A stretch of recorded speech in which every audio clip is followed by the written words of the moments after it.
Deus. E hoje eu quero falar sobre o tema Deixe o seu legado. Esse é o tema de hoje. E o texto é o texto de Gênesis, capítulo 25. Nós vamos ler dos versículos 7 ao versículo 11. Julinha já está me ajudando ali. Gênesis 25, de 7 a 11.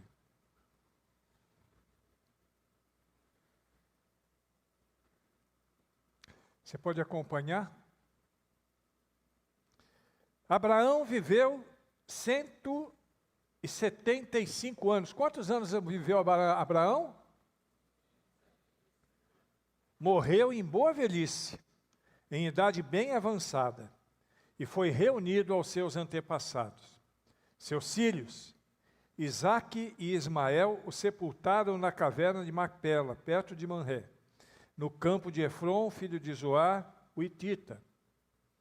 Campo que Abrão comprara dos hititas. Foi ali que Abrão e Sara, sua mulher, foram sepultados. Depois da morte de Abrão, Deus abençoou seu filho Isaque. Isaque morava próximo a Ber-Laai-Roi.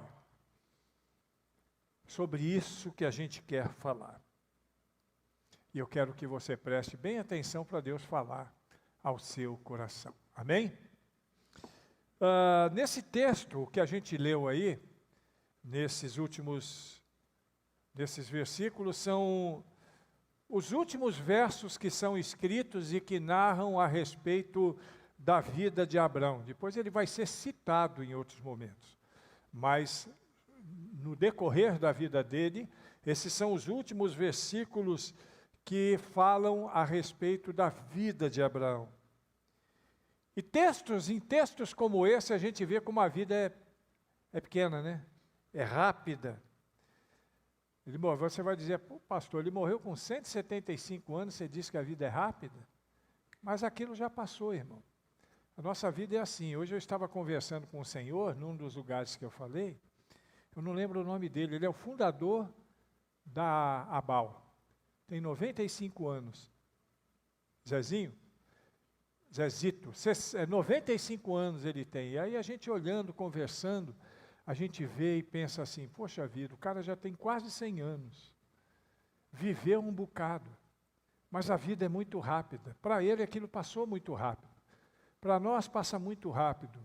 Daqui a pouquinho o nosso amigo Fidelino está com 90. Passa muito rápido.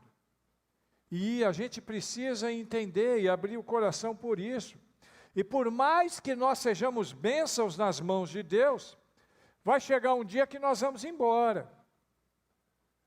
Alguém disse para mim, pastor, você é muito agitado. Essa agitação um dia vai acabar. É uma questão de tempo. Um dia ela vai acabar. Um dia talvez eu deite para dormir e não acorde no dia seguinte. Eu espero que a minha morte seja assim. Ou então aquelas mortes bonitas que a gente vê na televisão do cara morrer pregando, né? Só que aí seria muito traumático para a igreja. Então eu prefiro morrer dormindo, né? E a gente conhece muitas pessoas. Aqui na igreja, pessoas da igreja, nós tivemos um exemplo de uma senhora aqui, que ela dormiu e não acordou mais, né? Parente da irmã, acho que é a irmã da irmã Lúcia, não é isso? A irmã ou parente da irmã Lúcia foi assim, ela deitou, dormiu e de lá não acordou mais. E aí quando nós morrermos, e aí nós vamos morrer, vou morrer eu, vai morrer o Bruno, vai morrer todo mundo aqui. Quando nós morrermos, a única coisa que nós deixaremos serão lembranças. Lembranças. E mesmo assim, com o tempo, algumas delas vão se acabar. Vão ser apagadas e não vai demorar muito, não. Nós deixaremos boas e más lembranças. Alguns deixarão mais boas do que más, outras deixarão mais lembranças ruins do que boas. Nós deixaremos essas lembranças junto àquelas pessoas com quem nós convivemos. E são exatamente as boas lembranças que nós chamamos de legado. Quando nós morrermos, nós vamos deixar um legado. Boas lembranças. Vamos deixar marcas que são importantes, que marcaram a nossa caminhada. Hoje você lembra de algumas pessoas importantes na história global, na história do Brasil, na história global, na história da igreja, na história da igreja batista, você vai ver que em alguns momentos algumas pessoas são lembradas por algumas coisas boas que fizeram. Isso são legados, legados que ficaram. Abraão morreu com 175 anos. E a gente precisa lembrar que naquela época a média de vida era depois do dilúvio era de 120 anos, não é isso? Até o dilúvio o pessoal vivia mais, mas depois do dilúvio a média de vida era de 120 anos. É por isso que o texto diz que ele viveu bastante.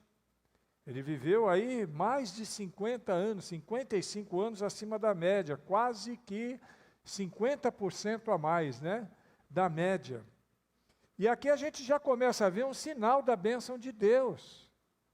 Um sinal de como aquele homem foi abençoado. Ter vivido mais. E aí você vai dizer, mas pastor, depois dos 70, o que passa disso é enfado da carne? Não, meu irmão.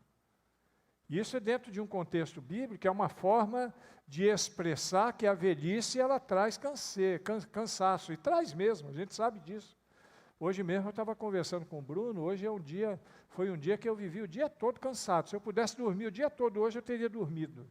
Mas não dormi, não dei nem a cochiladinha da tarde, eu consegui dar. Eu até tentei, mas não consegui. Cansado. Então, quando a gente fica velho, a gente se cansa com mais facilidade. É por isso que de vez em quando daqui de cima eu olho, estou pregando e vejo alguns irmãos e irmãs intercedendo por mim enquanto eu prego, né? E a gente nem ignora isso, porque isso é comum, isso é normal, isso acontece mesmo. Eu vou pegar no pé se for alguém novinho, né? Aí eu vou pegar no pé. Deus prometeu a Abraão uma bênção. Ele disse lá em Gênesis 15:15 o seguinte: tu, porém, irás em paz para os teus pais, e serás sepultado em boa velhice. Deus prometeu a Abraão que ele teria uma boa velhice. E eu digo para você, com base nas Escrituras, que Abraão morreu em paz. Aquele homem morreu com 175 anos, e cumprindo a promessa de Deus, ele teve uma boa velhice, ele morreu em paz. E nos versos que nós vemos uma descrição da sua morte. E aqui nós podemos ver, no legado que foi deixado por Abraão, algumas marcas que ele deixou. Durante a sua caminhada de 175 anos, 17 décadas e meia, ele deixou algumas marcas, ele deixou um legado. Por isso ele era chamado amigo de Deus. Agora, o que é um legado? A gente fala legado, mas às vezes a gente sabe que algumas pessoas podem não saber o que é um legado. Do ponto de vista jurídico, disso o nosso amigo Fidelino entende bem, legado é uma espécie de testamento que foi deixado por alguém. São as marcas que ele deixou na vida durante o tempo que caminhou, as experiências, os projetos importantes e bem-sucedidos. E aqui nós pensamos também no projeto moral daquele homem, a construção moral que ele teve durante toda a sua vida, o exemplo de vida que ele foi, não somente para os seus filhos, para a sua mulher, mas também para todas as pessoas que viveram com ele, o exemplo de vida que ele deixou para os seus descendentes. E o legado para nós, nesta mensagem de hoje, ele vai representar muito mais do que uma herança de bens, né? Uma herança de um testamento, testamentária, muito mais do que isso. Fulano deixou um legado, deixou 3 fazendas, 2 carros, dinheiro no banco. Não é isso que nos importa, até porque esse legado que ele deixou, se você receber, dali a pouquinho você vai deixar para outro, e assim sucessivamente, até que apareça um doido no meio da família e estoure tudo, aí não deixa nenhum legado para ninguém. O certo é que você não leva nada para onde você vai. Legado para nós, nessa mensagem, é mais do que isso, é o exemplo de vida. Abraão deixou um legado muito importante de uma vida de obediência, de uma vida de fé. Ele deixou um legado de dependência de Deus, era uma marca de Abraão, ele tinha a marca Abraão, ele tinha a marca da fé, da dependência de Deus. E agora nós queremos destacar, dentro do legado que Abraão deixou, pelo menos 3 marcas importantes que o amigo de Deus deixou para nós. E por que eu quero fazer esse destaque? Para que nós possamos entender o quanto importante é que nós possamos também deixar as nossas marcas. E essas marcas que eu vou citar aqui, elas serão apenas um exemplo que está contido no texto, no pequeno texto, e se você procurar na Bíblia toda, nos 1189 capítulos da Bíblia, você vai ver que muita coisa você pode fazer e deixar a sua marca. Em primeiro lugar, como legado, Abraão deixou a marca da união, a marca do respeito, a marca do amor e a marca da honra. Versículo 9 nós lemos, então, Isaque e Ismael, isso é importante, hein? Seus filhos o sepultaram na caverna de Macpela.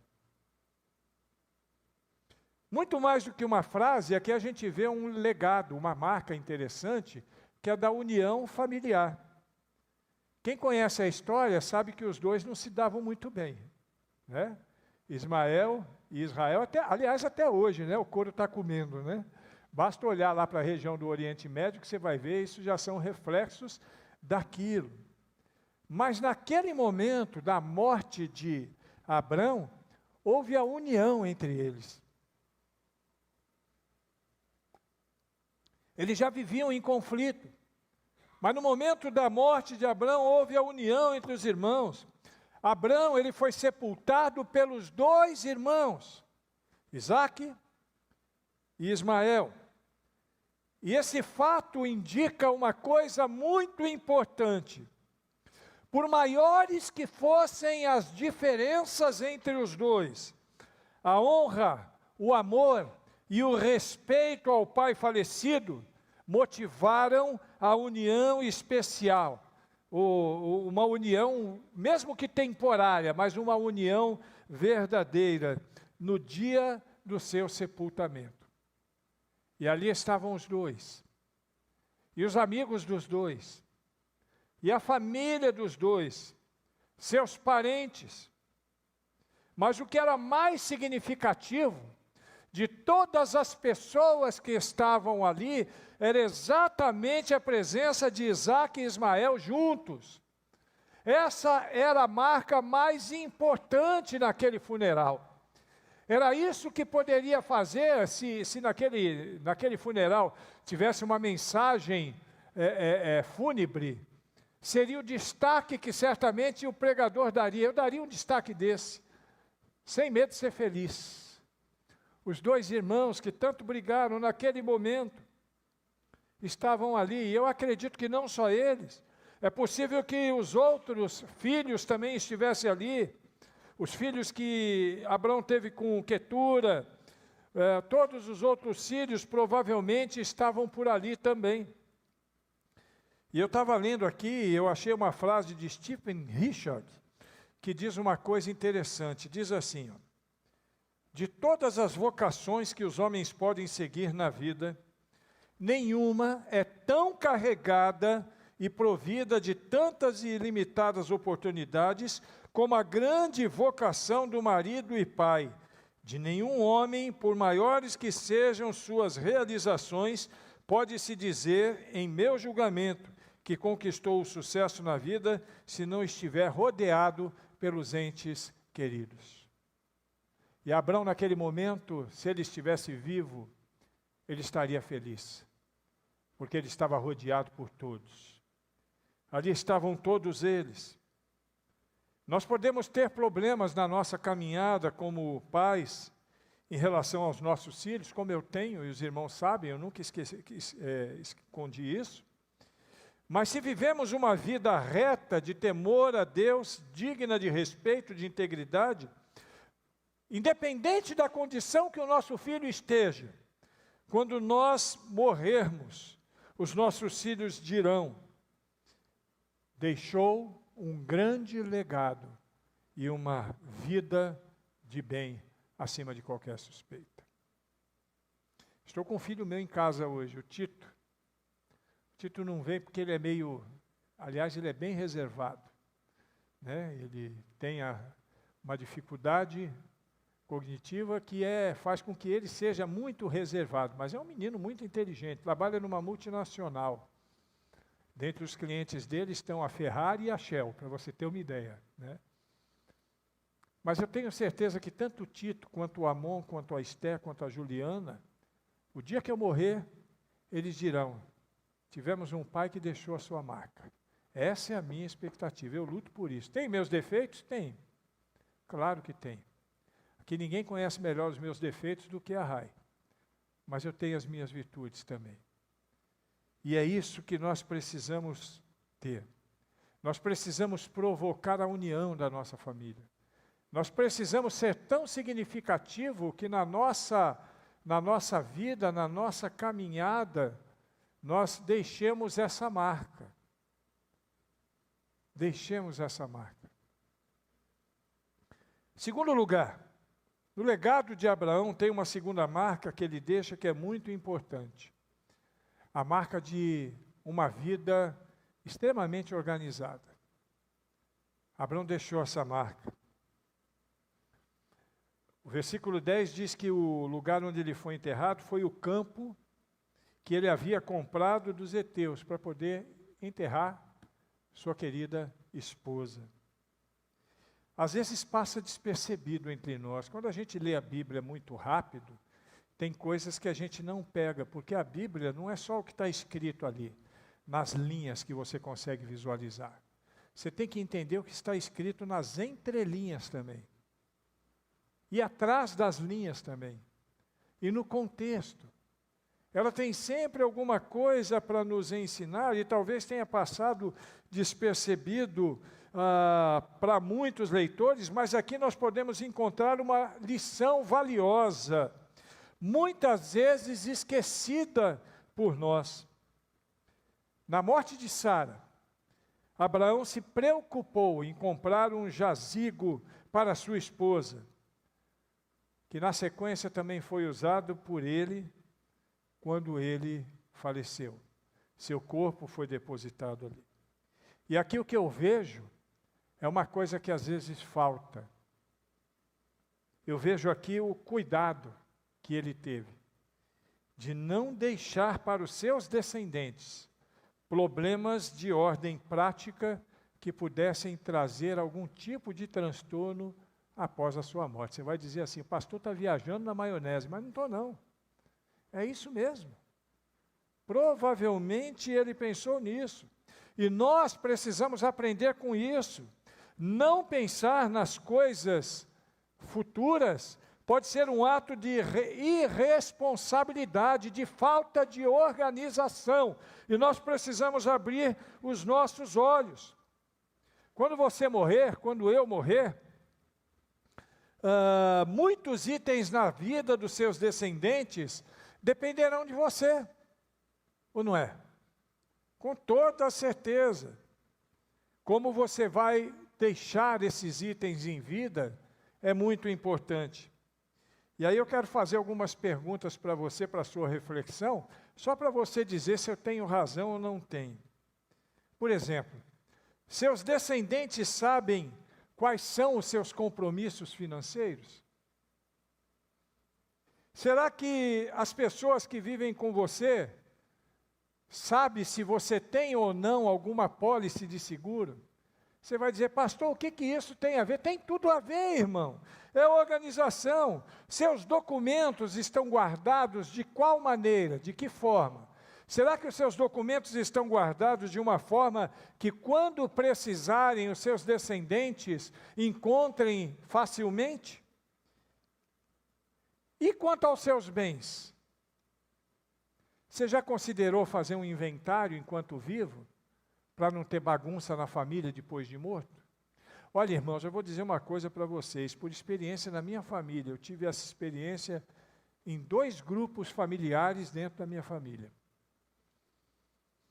quando o patriarca morreu, os irmãos que eram muito queridos, se amavam, estavam sempre juntos. Aliás, para mim, nos dois casos, os irmãos eram exemplos. Eu via meus primos como pessoas, exemplos na minha vida. Mas em dois casos, quando o pai morreu, a família entrou em crise por causa de herança. Em um dos casos, uma casa velha caindo aos pedaços. E até hoje, meu tio morreu há mais de 50 anos. Até hoje, os irmãos não se falam por causa disso. Poderia ter sido evitado? Sim. Vou dar um outro exemplo agora que é o contrário. Minha mãe. Minha mãe, ela já tem 83 anos, e a minha mãe, pensando nisso, ela dividiu tudo que tinha enquanto viva. Falou, olha, essa casa eu vou passar no nome de fulano, essa casa no nome de ciclano, esse apartamento no nome de Bertano. Está tudo dividido, não vai ter briga. Foi isso, é isso que nós precisamos aprender, irmãos, organizar nossa vida enquanto estamos vivos. Daqui a pouquinho Fidelino vai embora, já dividiu os bens, Fidelino? Lembre-se de mim quando estares no seu inventário. Cada um de nós, daqui a pouquinho nós vamos embora, o Ivan vai também. Júnior vai também um dia, viu, Júnior? Começa a pensar nessas coisas. Será que tem alguma empresa ligada no seu CNPJ, algum MEI, alguma coisa assim, que a sua família não sabe? Ela precisa saber, irmão. Porque quando você morrer, você não deixa só herança não, você deixa débitos também. Ou você não sabe que a família tem que pagar? A família paga. Alguns têm empresas que abriram no passado, MEI que abriram no passado e nem sabia. E quando vai fazer um levantamento, está devendo uma fortuna, por causa de um MEI que ele nem se lembrava mais. E às vezes vai deixando rolar, vai naquela coisa de deixa a vida me levar, só que quando chegar a morte, alguém vai ter que pagar o pato. Cadê a responsabilidade? Nós precisamos ter responsabilidade. Nós temos que fazer como Abrão. Abrão não deixou um abacaxi na mão dos seus filhos. Ele já deixou até o túmulo comprado. É aqui que eu vou ficar. Quando eu morrer, é só botar lá dentro. Até isso ele fez. Esse ato de Abrão, de ter comprado uma porção de terra naquele lugar, em Macpela, tem uma repercussão positiva até hoje, do ponto de vista do reconhecimento de Israel. Olha como a coisa é séria, e o desdobramento é maior do que a gente imagina.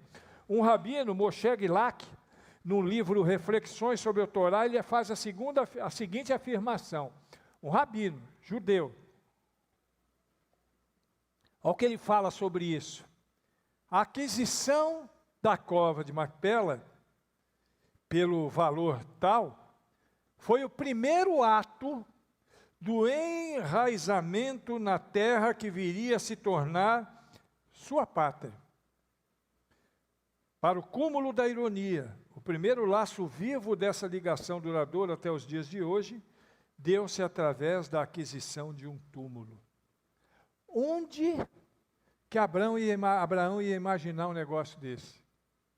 Que aquele túmulo seria, digamos assim, o primeiro pedaço de terra de fato, né, que iria significar as posses de toda uma nação, de toda uma pátria. Ele nunca imaginava. Ele poderia ter feito como alguns, né, e eu já ouvi muito disso. Eu não estou nem aí quando morrer. Quando morrer, pode me jogar numa vala. É conversa, meu irmão. Ninguém vai jogar ninguém na vala, não. Indigente tem direito ao enterro. Ninguém vai jogar direto na vala, a não ser que seja numa situação de guerra, quando a gente vê, né, aqueles túmulos coletivos, que o pessoal abre vala mesmo e joga todo mundo, mas aí é uma situação atípica, é uma situação de guerra. Percebam o quanto essa atitude de Abraão trouxe legalidade, como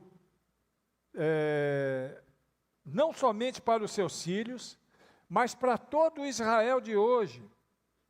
É por isso que é importante, irmão, legalizar, regulamentar as coisas que estão pendentes e que podem custar alguma coisa, né, como taxas, advogados, mas valerá a pena para o bem-estar da sua família, principalmente aqueles que ficaram. Está dando para entender, irmão? É uma conexão bíblica com a contemporaneidade na nossa vida diária. Isso é ensino bíblico para a nossa contemporaneidade. E agora você vai ver uma outra que está aí, que dentro do legado de Abraão, ele deixa mais uma marca importante, que é o exemplo do seu compromisso, da sua responsabilidade conjugal. Versículo 10, ali foram sepultados Abrão e Sara, sua mulher. Nesse texto, como no anterior, também tem algo nas entrelinhas que nós temos que entender e que vai nos ensinar uma lição. Algo escondido no texto, mas que tem um significado lindo para a nossa reflexão desta noite. Abraão não foi enterrado ao lado de Agar. Ele não foi enterrado ao lado de Quetura. Abraão foi sepultado ao lado de Sara. Foi Sara, a esposa, que saiu com ele de Ur dos Caldeus e caminhou com ele durante toda a sua vida. Foi Sara. As outras surgiram e saíram. Sara era a verdadeira esposa e isso é significativo. A mesma coisa você vai ver na Bíblia aconteceu com Isaac e Rebeca. A mesma coisa aconteceu com Lia e Jacó. Não é Raquel, não, com Lia. Lia foi a primeira. Lia e Jacó. Quem está do lado de Jacó no túmulo? Raquel ou Lia? Quem sabe? É Lia. Não é Raquel, não. Lia, a primeira esposa. Aqui nós podemos perceber a honra que tem um casamento, meus irmãos. Casamento é coisa séria, a importância e a beleza da união conjugal precisa ser considerada. É por isso que quando eu aconselho jovens que estão se preparando para casar, eu digo, olha, pensa bastante, pensa bem, porque casamento é para a vida toda. Não faça a loucura como eu e a Rai fizemos, com 7 meses nos casamos. E assim, 7 meses que se você for computar direito, não dá nem um mês, que a gente se via uma vez por semana. Uma vez por semana a gente se via. 7 meses nos casamos. Seja mais como Samara e Bruno, já entrando nos 8 anos. Pelo menos quando casar, um já sabe quem é o outro. Não tem engano. Não vai ter como chegar um dia, Bruno, e dizer assim, ó Senhor, a mulher que tu me deste. Deus olha para você e diz assim, toma vergonha na tua cara, meu filho. A mesma coisa Samara, Senhor, me livra desse abacaxi. Ele vai falar, descasca e come. É teu. Você escolheu, nós precisamos entender isso. Casamento é coisa séria. E a beleza do casamento não está na falta de erros, de problemas, de crises. Todo casamento tem crise. Eu acho que aqui quem casou há menos tempo, acho que foi a minha amiga ali, né? Você tem quanto tempo que você casou? 2 anos? Já teve algumas crises, não teve? Todo casamento tem. Não diga que não teve, não, porque todo casamento tem. Todo casamento tem. E a beleza do casamento não está em não ter erros, não viver em conflitos, não ter desentendimentos, mas na sua permanência. Essa é a beleza do casamento, a permanência, o desejo de reconstruir todas as vezes que a relação for abalada. Eu já tive uns momentos muito difíceis com a Rai. Não por culpa dela, nem por culpa minha, por culpa dos dois. Mas a beleza é que nós já estamos entrando para 35 anos juntos, apesar das dificuldades. E hoje eu acho que pode cair a casa, porque a gente já está calejado, né, Rai? Nós já nos acostumamos. Também, depois de dormir junto 35 anos, comer junto 35 anos, usar o mesmo banheiro para tomar banho, e daí por diante, que eu não vou falar porque não interessa. Isso é vida, essa é a beleza. É a beleza, é a reconstrução da relação, o caminhar junto, o viver as experiências, o ser companheiro, o ser cônjuge. É mais do que ser o homem que beija na boca, a mulher que beija na boca. É ser cúmplice. Caminhar juntos com cumplicidade. Numa caminhada, é claro, com fé, dependência e temor de Deus. Não pense que de outra forma vai dar certo, não. Hoje em dia você vê, quem acompanha internet, essas coisas aí, hoje é comum. A pessoa já casa, já pensando como é que vai ser na separação. Algumas fazem festa, né? 1 ano de separação. Outro dia eu vi isso, eu fiquei assim, de boca aberta. Outra dizendo, uma mulher dizendo de boca cheia, não, eu casei agora, eu já tive 16 separações, mas dessa vez vai dar tudo certo. Ela tinha que tomar a vergonha na cara. Eu reconheço o direito de separar, de ficar, mas o certo, a nossa visão, é que nós tenhamos uma caminhada de fé, dependência e temor de Deus, e uma caminhada de cumplicidade, de perdão, de amor. Abraão demonstrou isso na morte. É interessante observar que ambos, Abraão e Sara, colocaram os pés na terra prometida. Os dois contemplaram Canaã. Ambos, Abraão e Sara. Eles construíram o seu lar alicerçado em preceitos morais e fizeram com que os seus descendentes também firmassem os seus lares nestes mesmos preceitos. Abraão e Sara não eram perfeitos. Quando você lê a história dos dois, você vê os vacilos, por exemplo, que Abraão deu com Sara, né? Quase sempre é assim, a maioria das vezes é o homem que vacila, não que a mulher seja perfeita, mas o homem é sempre o maior vacilão. Quer ver uma coisa?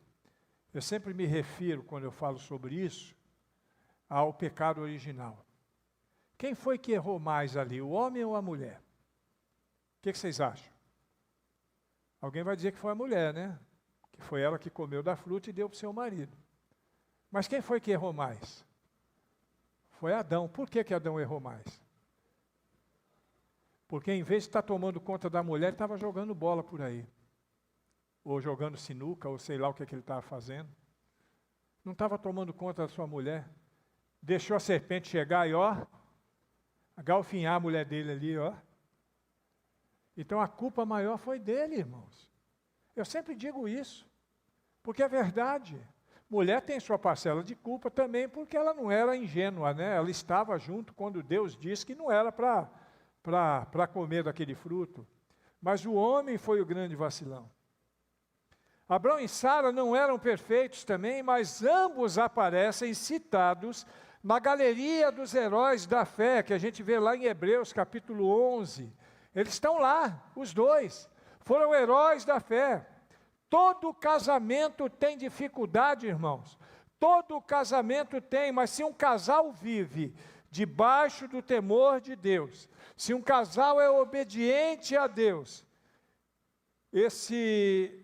esses problemas com certeza serão superados, e este casal deixará o legado da beleza conjugal para os seus filhos. Quantos filhos têm o exemplo nos seus pais? Exemplo positivo. E filhos que acompanharam algumas brigas dos pais, filhos que viram algumas dificuldades, mas que olham para os seus pais e dizem assim: que coisa bonita é a vida dos meus pais. Eu gosto de fazer cerimônia de bodas de ouro. Eu acho tão bonito isso, 50 anos juntos. Coisa bonita. 50 anos juntos é um legado. O Fidelino tem mais de 50, filho? 59, né? Tem mais alguém que tem mais de 50 anos aqui de casado? João, você tem quantos anos, João? Está novinho, né, João? Eu estive lá na casa do João essa semana, orando por ele e pela família.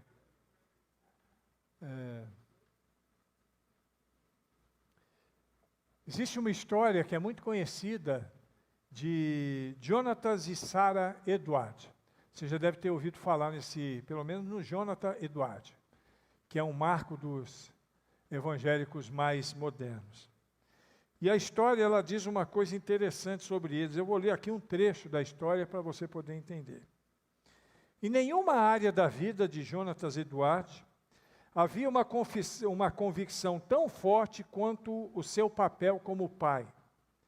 Jonatas e sua esposa, Sara, tiveram 11 filhos.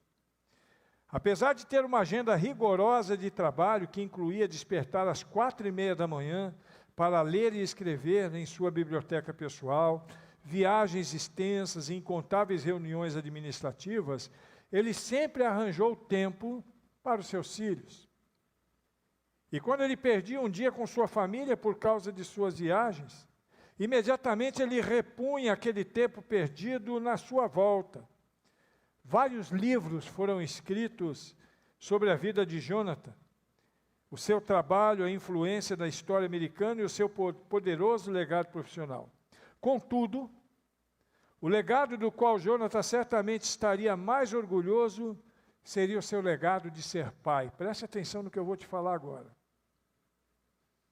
O estudioso Benjamin Warfield, de Princeton, registrou 1.394 descendentes de Jonathan Edwards. O cara registrou, o cara fez um trabalho acadêmico para fazer isso.